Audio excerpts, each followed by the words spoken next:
This woman named Karen actually called the police on a dog that couldn't even manage to climb stairs. At 7:47 a.m., my phone blew up with notifications. Dan, the HOA president, was at our ranch. She had dialed 911, claiming that Buddy attacked her. I nearly laughed. Buddy, our old golden retriever, who struggles even to get onto the couch, was supposedly dangerous. My 12-year-old daughter, Emma, was home alone with him. This woman thought she had 20 minutes to intimidate my daughter before any help showed up. She didn't realize I had swapped my usual morning route with Dave, and that I was actually just 2 blocks away in uniform, badge on my chest. 4 minutes to change the whole situation. I gripped the wheel tighter and asked myself, where are you watching this from? Let me know in the comments. The engine of my patrol car roared as I slammed down on the gas. My radio crackled, Dave's voice coming through. Unit 23, just got the call. That's your address, right? I watched the speedometer climb. Yeah, Dave. Margaret's making her move. She's been tracking my schedule. Thinks I'm still 20 minutes away. The dashboard clock reads 7:47. I had told Emma I'd be home for lunch, not expecting the HOA president's assault to happen this early. Over the radio, Dave's tone darkened. Dan, I'm coming to back you up. That woman's been scheming ever since you arrested her son for drunk driving last year. Of course, that was the real reason behind all these, and not Buddy, not the ranch. This was cold, calculated revenge, aimed at the most vulnerable parts of my life. The familiar streets of Crestwood Heights blurred by as I maneuvered each turn with practiced ease. 7:48. 3 minutes. I pictured Emma now, probably clutching Buddy's collar, while Margaret loomed over them, wearing that smug expression like a designer dress. Emma was only 12. Still trying to cope with the loss of her mother 2 years ago. Buddy wasn't just a pet, he was the last gift Sarah left here, a puppy that had grown old alongside her childhood. The golden retriever wore a collar engraved with Sarah's name, a daily reminder of what we'd lost. The radio came alive again.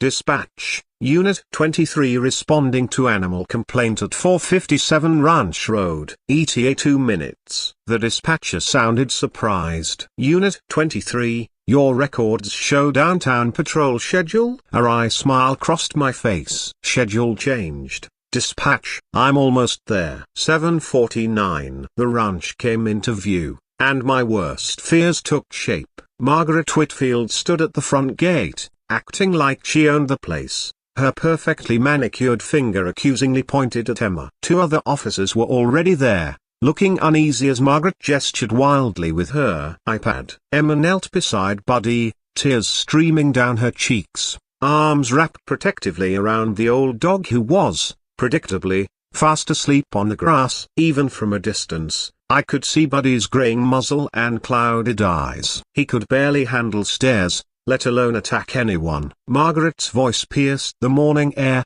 sharp and demanding, I want that beast removed immediately. He's a menace to our community. I have the paperwork. One of the officers, a rookie I recognized from the station, shifted nervously. Mom, the dog looks like he's sleeping. 7:50. I cut the engine and checked my uniform badge. Shining, radio secure. Every button where it should be. This wasn't just about arriving, it was about arriving with authority. Margaret had made a huge mistake. She assumed I'd come as Dan Morrison, the distraught father and grieving widower. Instead, she was about to meet Officer Morrison, 15 years on the Crestwood Heights Police Department. That difference mattered. I stepped out of the patrol car with calm purpose, my boots hitting the pavement in steady rhythm. The morning sun caught my badge, throwing light across Margaret's face. I watched her expression change. Confidence melted into confusion, then shock, then something close to fear. Officer Morrison, responding to a 911 call, I announced, voice steady and professional. I understand there's a report of a dangerous animal here. What's the issue? Margaret's iPad slipped from her hands, clattering on the concrete. Her mouth opened and closed, like a fish gasping for air. You're supposed to be broken bar, she stammered, her carefully rehearsed script falling apart. At the station, I had already finished her sentence for her, allowing myself the smallest smile. "Sorry to disappoint, Mrs. Whitfield. Schedule changes happen." Then I asked about the emergency she'd reported. Emma ran up, burying her face in my uniform. I felt her trembling as she whispered, "Dad," she said, "Buddy bit her, but he's been sleeping the whole time." Behind her, Buddy finally stirred, lifting his head and yawning widely before settling back down. I found myself twisting my wedding ring, a nervous habit I'd developed since Sarah died. The two officers visibly relaxed now that I was on scene. The rookie spoke up, "Sir, Mrs. Whitfield claims the dog attacked her this morning, but we see no signs of injury or aggression." Margaret recovered enough to grab her iPad, her face flushing red. "This is completely inappropriate. You cannot respond to calls at your own residence. I'll be filing a complaint." Her hands trembled as she fumbled with the device. "Mrs. Whitfield," I said calmly, "you called 911 reporting an emergency. Any available unit responds to emergency calls. Now, can you show us exactly where this alleged attack happened?" Margaret's face twisted into a sneer mixed with a smile. "This isn't over, Officer Morrison," she hissed low enough for only me to hear. "I've been planning this for months. You have no idea what's coming." But what caught my attention wasn't her threat, it was the small red light blinking on her phone, partially hidden by her sleeve. She was secretly recording everything. Why? The sun climbed higher as Margaret retreated to her silver Mercedes, but I knew she wouldn't be gone for long. Within minutes, Dave's patrol car pulled up, and my partner Dave stepped out of his patrol car with a knowing smile. "That was quick," he said, surveying the scene. 4 minutes from call to arrival. "She really didn't expect you to be covering the North Route today, did she?" I shook my head, eyes fixed on Margaret, who was now sitting in her car, furiously typing on her phone. "Exactly. She's been watching my schedule for weeks," I said. "Helen told me she spotted Margaret parked outside her house at strange hours, taking notes." Dave whistled low. "Now that's dedication to holding a grudge, yeah, all because you arrested her precious Bradley for DUI last year." Emma had calmed enough to speak up. "Dad, she had papers," she said, waving them. "She kept saying a Buddy violated HOA rules.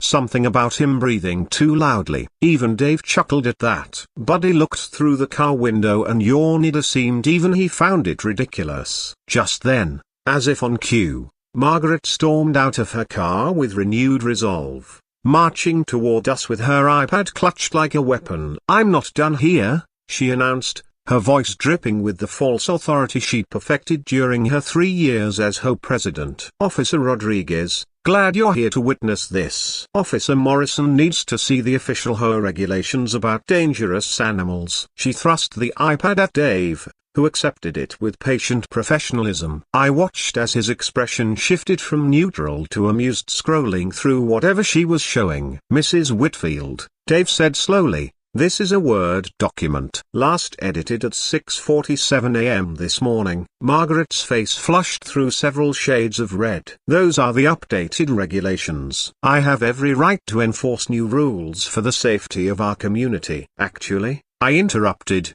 pulling out my phone, "the official HOA bylaws state any new regulations require a 2/3 board vote and a 30-day notice to all residents." Margaret sputtered, clutching her iPad tighter. "That's not relevant. Your dog is a menace." He breathed at me threateningly. He looked aggressive. Dave handed back the iPad with a deadpan expression. "Mom, with all due respect, aggressive breathing isn't a thing. And even if it were, it wouldn't justify a 911 call claiming an animal attack." From the corner of my eye, I noticed Helen Shen approaching from next door, phone raised, recording. The 65-year-old retired nurse had become our neighborhood's unofficial chronicler since her husband passed away. "Did someone say they needed a witness?" Helen called cheerfully. "I've been recording since 5A.M.A.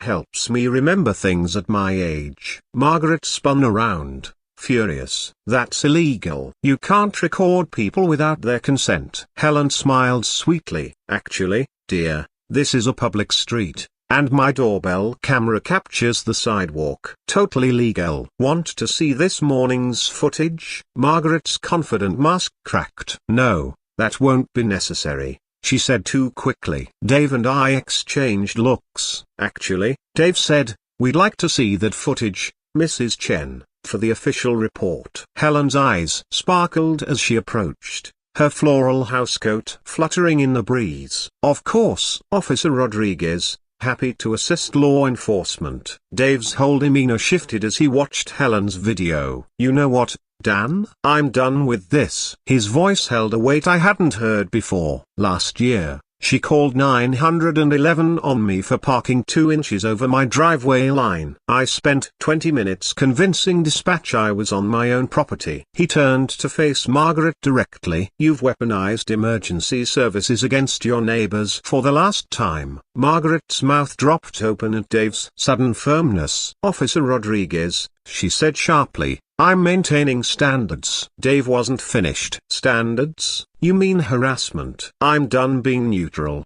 Margaret. This ends now. The transformation was complete. Dave had chosen his side, and it wasn't hers. Margaret tried to regain control. This is ridiculous. I'm calling an emergency home meeting tonight, 7 p.m. sharp. We'll settle this with a vote to ban all dangerous animals from our community. She shot me a venomous glare. Your badge won't protect you in a democratic vote, Morrison. The residents will side with safety over your emotional attachment to that creature. Emma stepped forward, her 12-year-old frame trying to look tough. Buddy's 8 years old. He has arthritis. He can't even catch a tennis ball anymore. Margaret ignored her completely, turning her full attention back to me.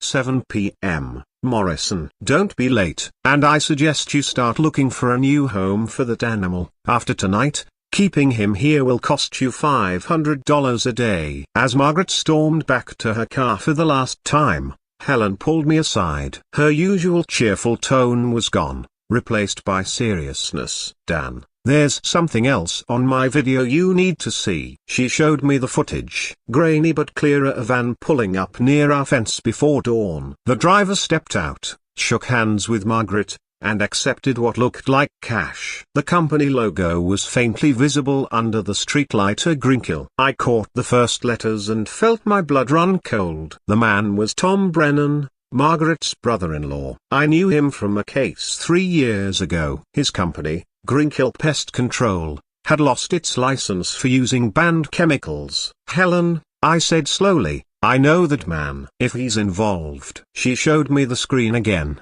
My blood ran cold. How did Margaret know him? Meanwhile, the Crestwood Heights Community Center buzzed with the voices of 200 neighbors filing into the main hall. I'd seen this room before.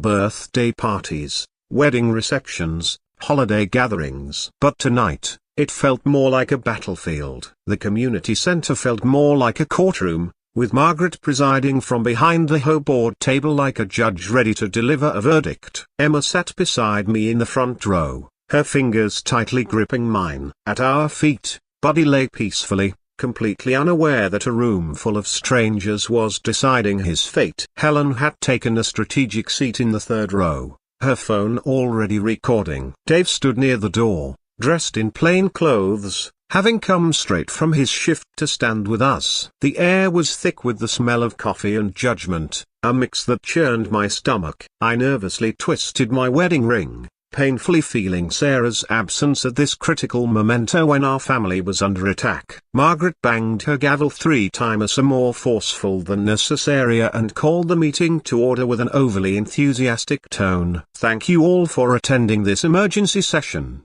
she began, voice heavy with faint concern. As you know, the safety of our community is my highest priority. Tonight, we address a serious threat that has been allowed to persist far too long. She clicked her laptop, and a PowerPoint flickered to life on the projector screen. The title, The Hidden Dangers in Our Neighborhood, flashed in ominous blood-red letters. Despite myself, I had to admire her flair for drama even if I loathed her tactics. The first slide showed a blurry photo of Buddy in our yard. The lighting and angle made him appear much larger and more menacing than his arthritic 8-year-old self could ever be. This, Margaret declared theatrically, is the threat to our children, our pets, and our property values. Slide after slide followed, packed with misleading data, skewed statistics on dog attacks unrelated to golden retrievers, photos of other dogs that only vaguely resembled Buddy, a clearly younger and more aggressive, and a neighborhood map marking our ranch in bright red, like a tumor to be excised. The 20th slide featured a grainy, distant video clip. Margaret said it was recorded that morning at 5:47 a.m. Watch closely. The footage showed Buddy in our yard. He appeared to be snarling, his mouth open, teeth bared. Several people gasped. Emma sprang to her feet before I could stop her. "That's not growling,"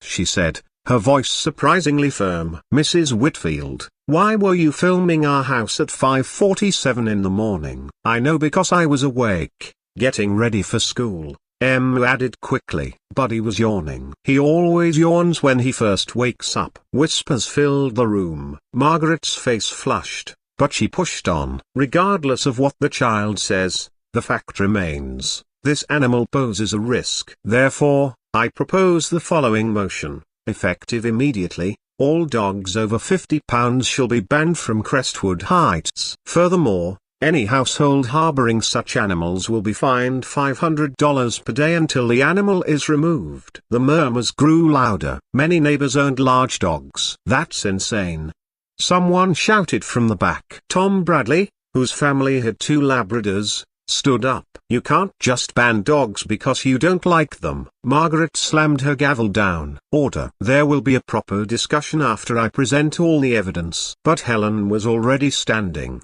phone in hand. "I'd like to present some evidence too," she said sweetly. "Since we're sharing videos from this morning." Margaret's expression faltered. "This is not an open forum, Mrs. Chen. Please sit down." Helen remained standing. "Actually, according to HOA bylaws, any member can present relevant information during an emergency meeting. I have video from 5 a.m. this morning, a very relevant." Before Margaret could protest, Helen connected her phone to the projector. The room watched as footage played of Margaret meeting someone by the streetlight before dawn. A van was there, the logo partially visible, grey, and then obscured. "I knew what it said, a green kill pest control." Margaret was handing cash to the driver and then pointing directly at our ranch. "Interesting timing," Helen commented. "Why would our HOA president meet with a pest control company in secret hours before calling the police about a dog?" The room erupted. Voices overlapped with questions and accusations. Margaret repeatedly banged her gavel, her face now deep crimson. "Order, order. That video proves nothing. I have every right to arrange pest control services." But the damage was done. Dave stepped forward from his post by the door. "Actually, I recognize that company. Greenkill Pest Control had their license revoked 3 years ago for using illegal chemicals. They're not supposed to be operating in California." The revelation caused another wave of chaos. Meanwhile, Buddy had fallen asleep, his soft snores barely audible over the noise. Someone called from the back, "Most dangerous nap I've ever seen." A ripple of laughter broke the tension for a moment. Margaret's carefully orchestrated meeting was unraveling, and she knew it. "This is a conspiracy," she shrieked, losing all composure. "Morrison has turned you all against me." "Fine," she snarled. "If you won't see reason, we'll settle this in court. I have documentation of every violation,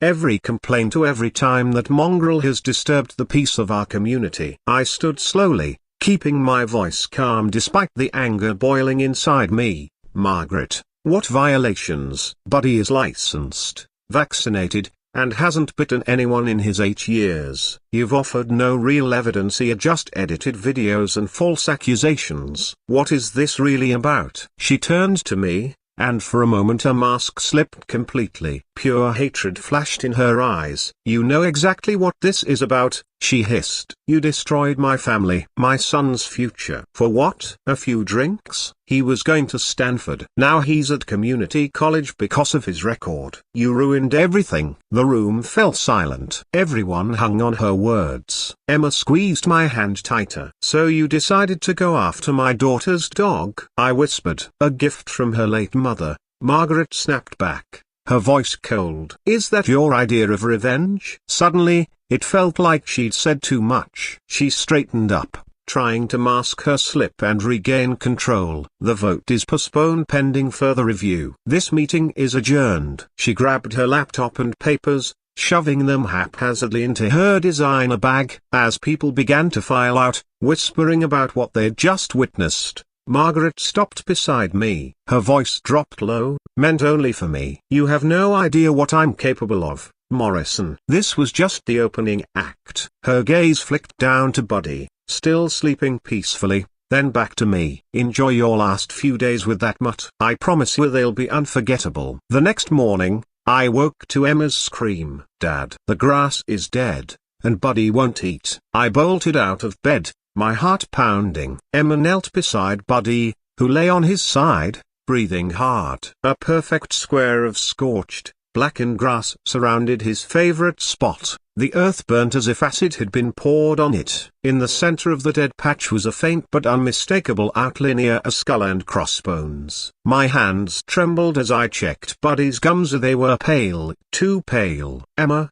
get the car keys. We're taking Buddy to the emergency vata now." Lifting our golden retriever, his weight felt like a dead weight, sinking my heart. This wasn't the sluggishness of an old dog, it was something far worse. The collar, engraved with Sarah's love, felt like it was burning my hands. The drive to the vet was the longest 10 minutes of our lives. Emma sat in the back, cradling Buddy's head in her lap, whispering through tears, "Stay with us, boy. Please stay with us. You're all I have left of Mom." I gripped the steering wheel so hard my knuckles went white, fighting the urge to speed recklessly. Getting pulled over would only delay help. The vet took one look and rushed Buddy to the back. "Possible poisoning," she said grimly. "We'll run tests immediately." The waiting room felt like a tomb. Emma curled against me, burying her face in my shoulder. 2 agonizing hours passed before the vet reappeared with a grave expression. "He ingested a banned pesticide. It's been illegal for years. He's stable for now." She paused, choosing her words carefully. "This was intentional. Someone wanted to hurt him." I twisted my wedding ring, the nervous habit returning with the weight of the news. "Doctor, please do everything you can. Cost doesn't matter. And can you document everything? This is evidence." She nodded, understanding dawning in her eyes. "Of course." "And Officer Morrison, the concentration wasn't lethal. Someone wanted him sick, not dead." This was calculated to cause maximum distress. Back at the ranch, I found Emma sitting on the porch, staring at the dead grass. She held something in her hands. "Dad, I found this in the trash can by the gate." It was a notebook, a water-damaged and dirty, but the handwriting inside was unmistakably Margaret's. My hands shook as I read through her meticulous plans. Day 1. Call 911 during shift change. Day 4, chemical treatment via Tom. Day 7, force emergency vote. Day 14, offer to buy ranch below market value. The pieces snapped together with sickening clarity. This was never about Buddy. This was about our land. I sank down heavily beside Emma, the weight of it all crushing me. "She wants the ranch," I said quietly. "Someone wants to develop it, and she's helping them force us out." Emma's face hardened with determination. "She can't have it. Mom is here. This is our home." Her strength amazed me. This 12-year-old girl who had already lost so much. At 2 a.m., I couldn't sleep. I sat on the porch, staring at the stars and thinking about Sarah. She had died 4 minutes after the accident, just enough time for me to reach the hospital and hold her hand. 4 minutes to say goodbye. 4 minutes that changed everything. Now someone was trying to take away what she left us. I went inside and found Emma curled up with Buddy's favorite toy. Even in sleep, she clutched it like a lifeline. My phone buzzed. It was Dave. "Got info on the van. Registered to Tom Brennan, Margaret's brother-in-law. Same guy who lost his pest control license. Want me to dig deeper?" The next morning brought a sliver of relief. The vet called to say Buddy was improving. "He's a fighter," she said. "Another day, and he can come home." When we visited, Buddy gave weak tail wags at the sight of us. Emma hugged him gently, tears streaming down her face. "Don't ever scare us like that again. she whispered. The vet handed me a folder of the toxicology report. That pesticide had been banned since 2019. The only way to get it now was through illegal channels. I studied the report. Mind racing. Who would have access to banned chemicals? Dave called while we were driving home. Dan, you need to hear this. Tom Brennan just walked into the station. He's scared and wants to make a deal. Says Margaret threatened his family if he didn't help. She promised him $50,000 to poison your lawn. My grip tightened on the phone. Is he willing to testify? Already got his confession on video. But Dan,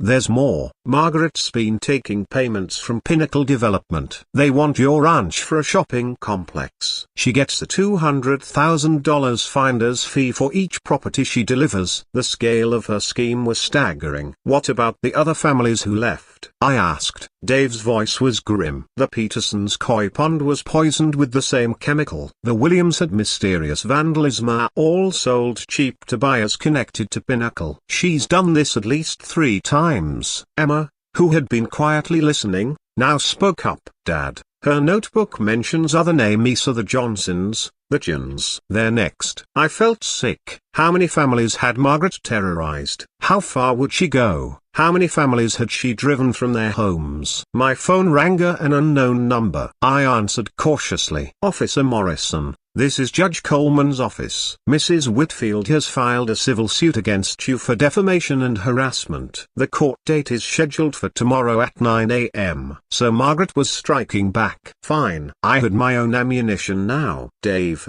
can you bring Tom to testify? I asked. Already arranged. And Dan, I found something else. Margaret's husband, Richard, has some intriguing clients, several linked to illegal chemical distribution. That evening, I sat with Emma as she worked on her homework, trying to keep things normal. Suddenly, she looked up. Dad, do you think Mom would be proud of us for standing up to them? I pulled her close. She absolutely would. Your mom never backed down from bullies. Emma nodded, then pulled out her phone. I've been recording everything, Dad. Every time Margaret shows up, every threat she makes. Mom taught me to document everything. My brilliant, brave daughter. Sarah's spirit lived on in so many ways. As night fell, I prepared for tomorrow's fight. Margaret thought she could use the legal system to crush me. She had no idea what was coming. The vet's words echoed in my mind as I reviewed the evidence. Here, this chemical had been banned since 2019. How did they even get it? Then I remembered Margaret's husband was a defense attorney. But who were his clients? The courtroom was smaller than I'd expected for a civil case. Margaret sat confidently at the plaintiff's table beside her husband,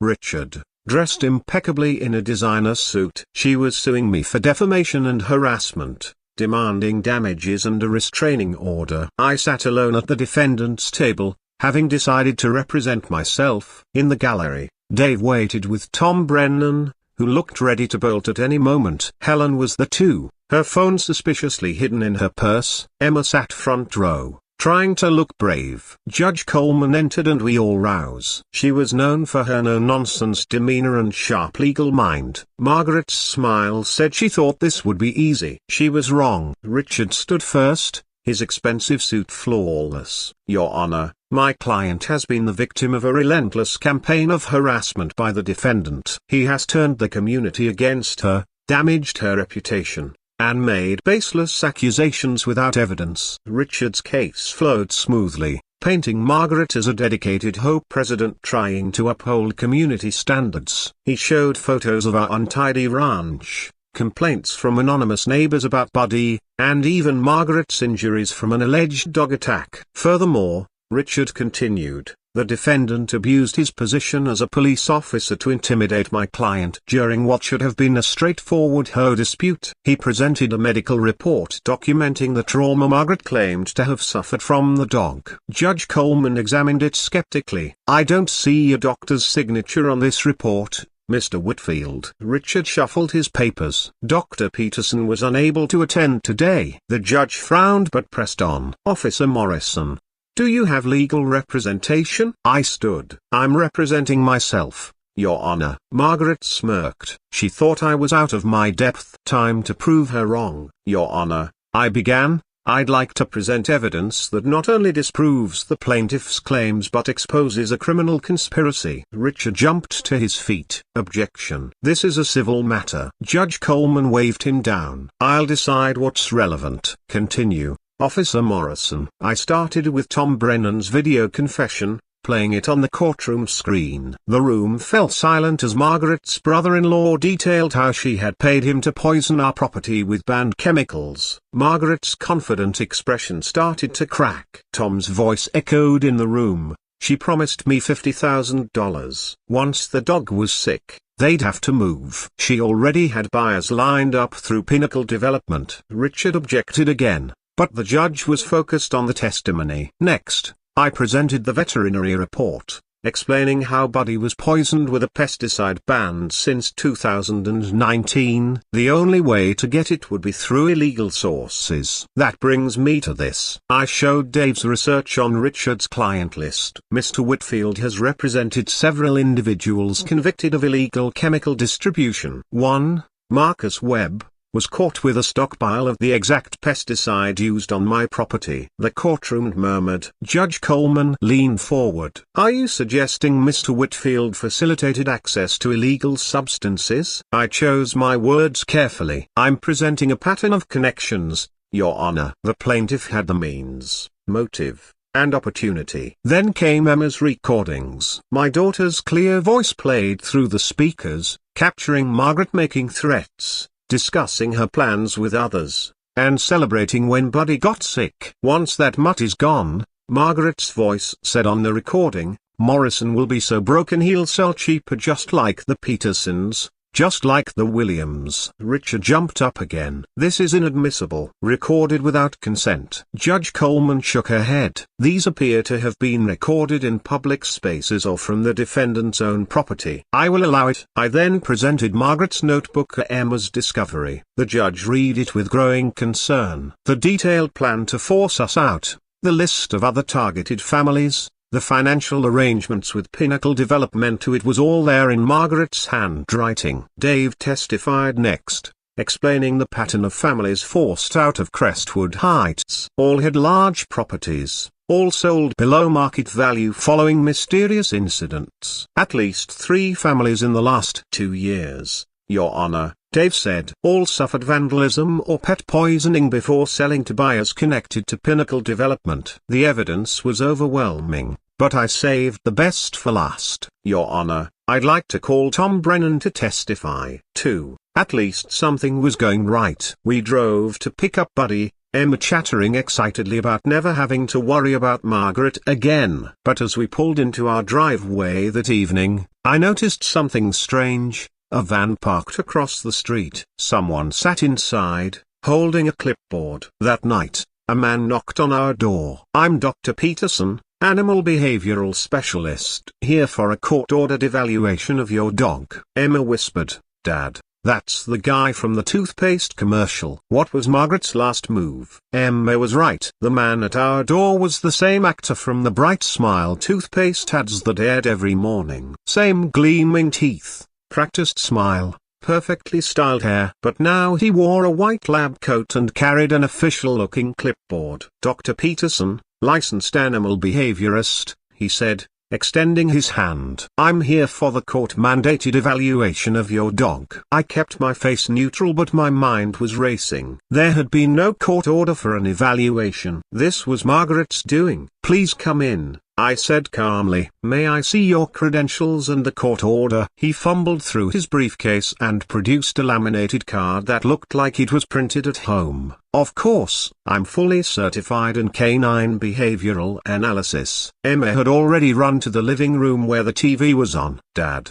she called, he's on TV right now. Sure enough, there he was in the commercial, holding toothpaste with that same theatrical smile. The man's confident demeanor faltered. That must be someone who looks like me, he stammered. I decided to test him. So, Dr. Peterson, what's the normal heart rate for a golden retriever? He straightened up, trying to regain composure. Approximately 200 beats per minute. Emma giggled from the doorway. Even she knew it was between 60 and 100. Interesting, I said. And how long have you been practicing? He cleared his throat. 5 years. I've evaluated hundreds of dangerous dogs. Buddy chose that moment to wander over, tail wagging slowly. He sniffed the visitor's shoes, then lay down and began snoring. The expert scribbled notes theatrically. Ah yes, clear signs of aggressive sleeping disorder. I couldn't help myself. Aggressive sleeping disorder. Is that a recognized condition? He blinked rapidly. Oh yes. Very serious. Often leads to dangerous snapping. Emma pulled out her phone, recording everything. Smart girl just like her mother. Dr. Peterson, I said, I'm going to need to verify your credentials. What's your license number? Sweat beaded on his forehead. Yeah, I don't have it memorized. It's at my office. I pulled out my phone. No problem. I'll call the state licensing board. They can verify it quickly. That broke him. His shoulders slumped. Okay. I'm not really a doctor. I'm Brad Stevens. I'm an actor. He pulled off the fake glasses he'd been wearing. Margaret Whitfield is my aunt. She promised me $5,000 to come here and say your dog was dangerous. I needed the money. Commercial work has been slow. Emma stepped forward, still recording. So, you were going to lie about Buddy? He's old and sweet. Brad couldn't meet her eyes. I'm sorry, kid. I didn't know there was a real family involved. Aunt Margaret made it sound like you were terrible people. I sat down across from him. Brad, you do realize impersonating a medical professional is a crime, even a veterinary one? He nodded miserably. I know, I'm an idiot. She said it would be easy money. No one would get hurt. But looking at you and your daughter and that old dogger, I can't do it. I made my decision. Brad, you're going to write down everything Margaret's offer, your relationship, and any other scheme she mentioned. Then you're coming to the home meeting tonight to tell everyone the truth.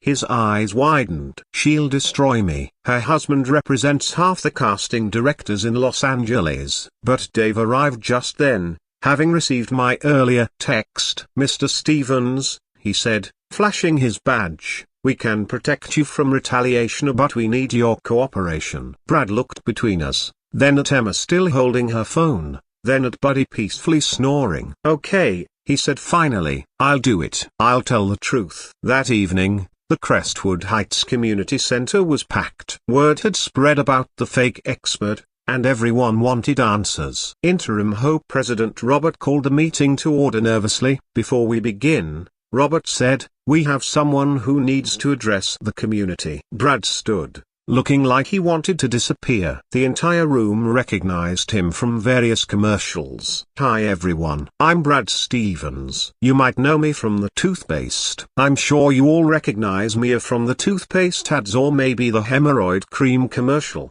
Brad began nervously. A few uneasy chuckles rippled through the crowd. I'm here because I did something wrong. My aunt, Margaret Whitfield, paid me to pretend to be an animal expert. She wanted me to say the Morrison's dog was dangerous. The room erupted with angry murmurs. Brad's voice grew stronger. But that's not all. She told me she's done this before. She keeps files on everyone in the neighborhood, a blackmail material, and she stores it all in a unit at Secure Store on 5th Street. Unit 247. Shockwaves rippled through the crowd. People whispered urgently, likely wondering what secrets Margaret had on them. Dave stood up. We'll be getting a warrant for that storage unit. If anyone here has been threatened or blackmailed by Margaret Whitfield, please see me after the meeting. Helen raised her hand, and I motioned to permanently ban Margaret Whitfield from holding any position in the Crestwood Heights HOA. The vote was unanimous. Someone else called out,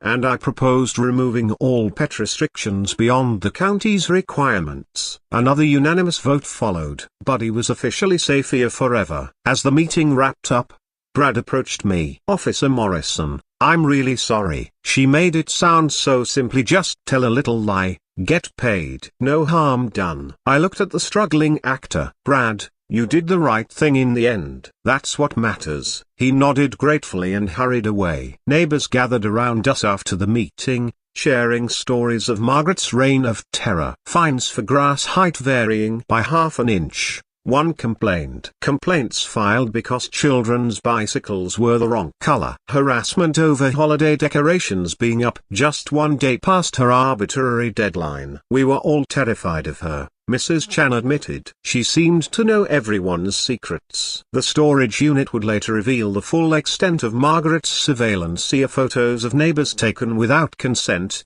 financial records obtained through Richard's connections, and even recordings of private conversations. She had built an empire of fear in our suburban paradise. Emma and I drove home in peaceful silence, Buddy asleep in the back seat. "Dad," Emma said finally, "why do people like Margaret exist?" I thought carefully. Sometimes people who feel powerless in their own lives try to control others. It makes them feel important. She nodded thoughtfully. I feel sorry for her. She must be really unhappy. That night, as I tucked Emma into bed with Buddy curled at her feet, my phone buzzed. It was a work email. I opened it and my blood ran cold. "Officer Morrison, report to Internal Affairs tomorrow at 08:00 hours regarding a complaint filed about misuse of uniform and resources in a personal matter. Failure to appear will result in suspension." I stared at the message. Margaret's final card. She must have filed the complaint before her arrest,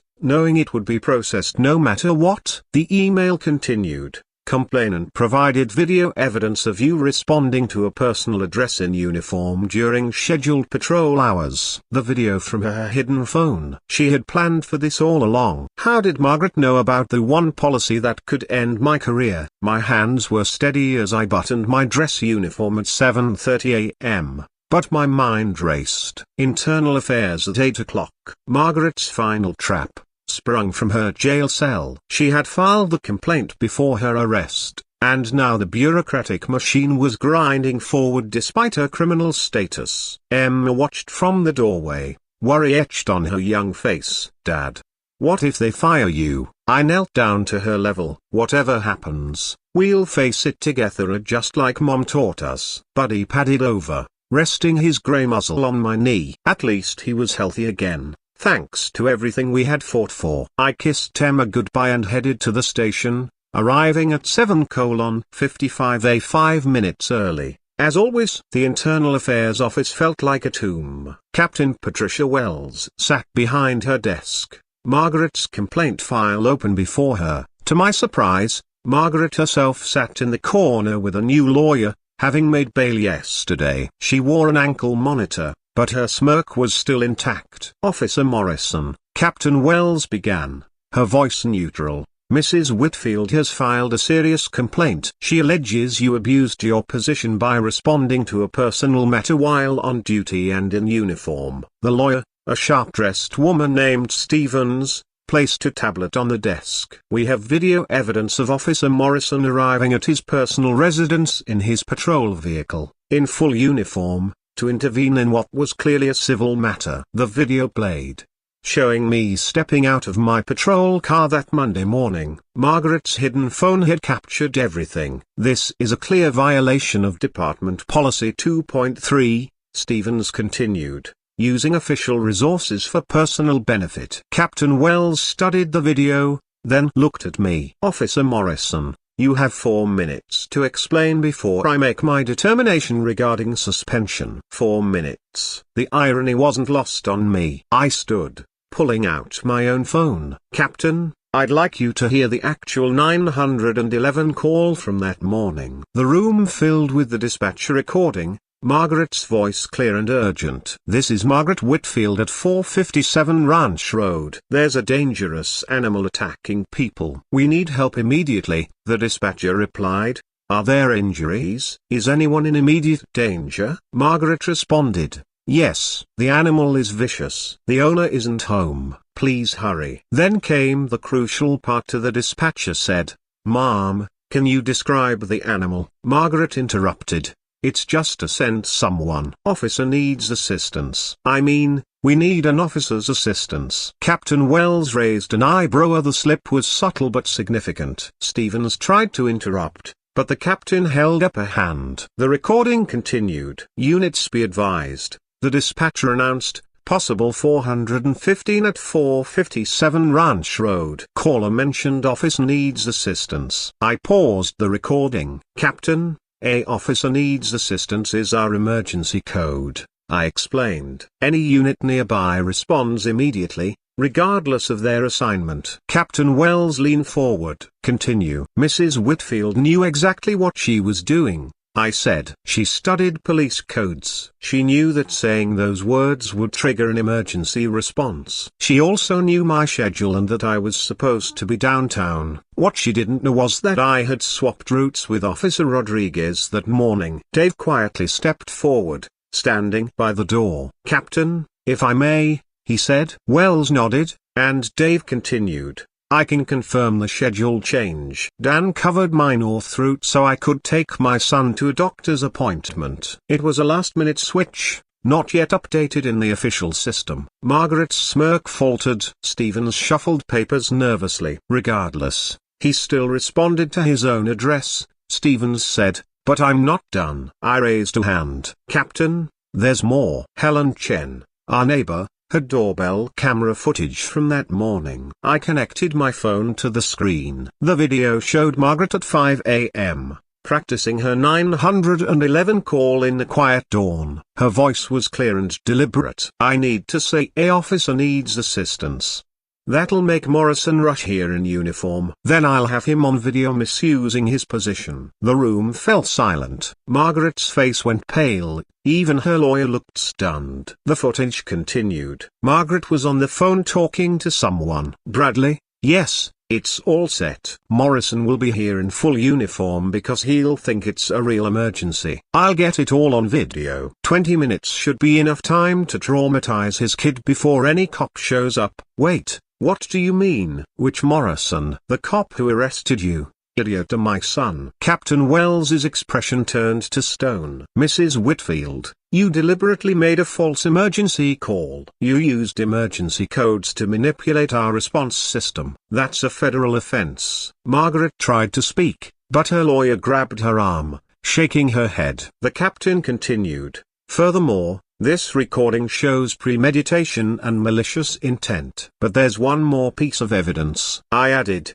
Helen, give me something else from that morning, Captain. Mrs. Whitfield mentioned 20 minutes. She knew exactly how long it would take a unit to arrive from downtown, but she didn't know I was only 4 minutes away. I played the final recording. Margaret's voice was filled with panic when I arrived. You're supposed to be downtown. I checked the schedules. This isn't possible. Captain Wells stood. Mrs. Whitfield, you are under arrest for filing a false emergency report, misuse of emergency services, and attempting to frame a police officer. As Margaret was led away in handcuffs, she screamed, he ruined my son's life. He deserved this. Stevens hurriedly gathered her papers. We will be filing appeals, she said. Captain Wells cut her off. Counselor, your client just confessed to a premeditated attempt to manipulate emergency services. I suggest you focus on keeping her out of federal prison. After they left, Captain Wells turned to me. Officer Morrison,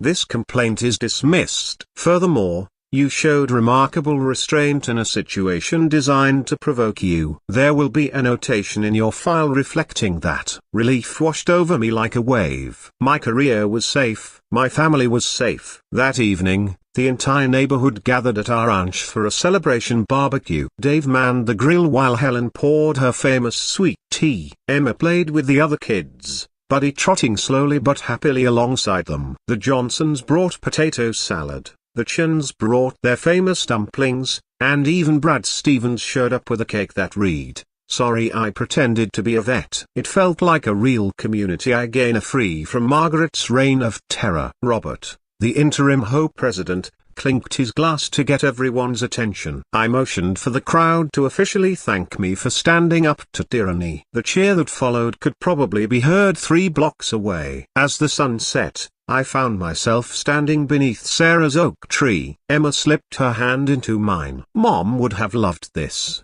she said softly. All the neighbors together, everyone happy, Buddy healthy and playing. I squeezed her hand. She's here with us, baby. And every brave thing you did, every recording you made, dear, you're just like her. My phone buzzed with a text from an unknown number. Hello, Officer Morrison. I'm the new HOA president at Oakdale Estates. We have concerns about your friend Helen Chen's fence. She's applied to move here. Perhaps we should discuss this over coffee. I showed it to Dave, who laughed. Seriously? Another one? Helen overheard and came over. Oh, that's from Margaret's cousin, Diana. She called me yesterday. I am very interested in my fence measurements. We all looked at each other and burst out laughing. I typed back, happy to meet. FYI, I can be anywhere in Oakdale in exactly 4 minutes in full uniform. The response was immediate. Never mind. Welcome to the neighborhood, Mrs. Chen. As the party wound down, I watched Emma teaching the younger kids how to properly document HOA violations on their phones. Always record everything, she said. Seriously, you never know when you'll need evidence. My daughter, the 12-year-old legal expert, Sarah, would have been so proud. That night, as I tucked Emma into bed with Buddy snoring at her feet, she asked, Dad, are we really safe now? I kissed her forehead. We are. And you know what? If anyone tries anything like this again, you'll be there in 4 minutes. She grinned. Always, baby. Always. 6 months later, Margaret was sentenced to 3 years in federal prison for false emergency reporting, conspiracy, and extortion. But that night, we didn't know any of that yet. All we knew was we were home. We were together. And Buddy was softly snoring at the foot of Emma's bed, his collar still reading Sarah's love. Comment below if you think every neighborhood needs someone willing to stand up to their own Margaret.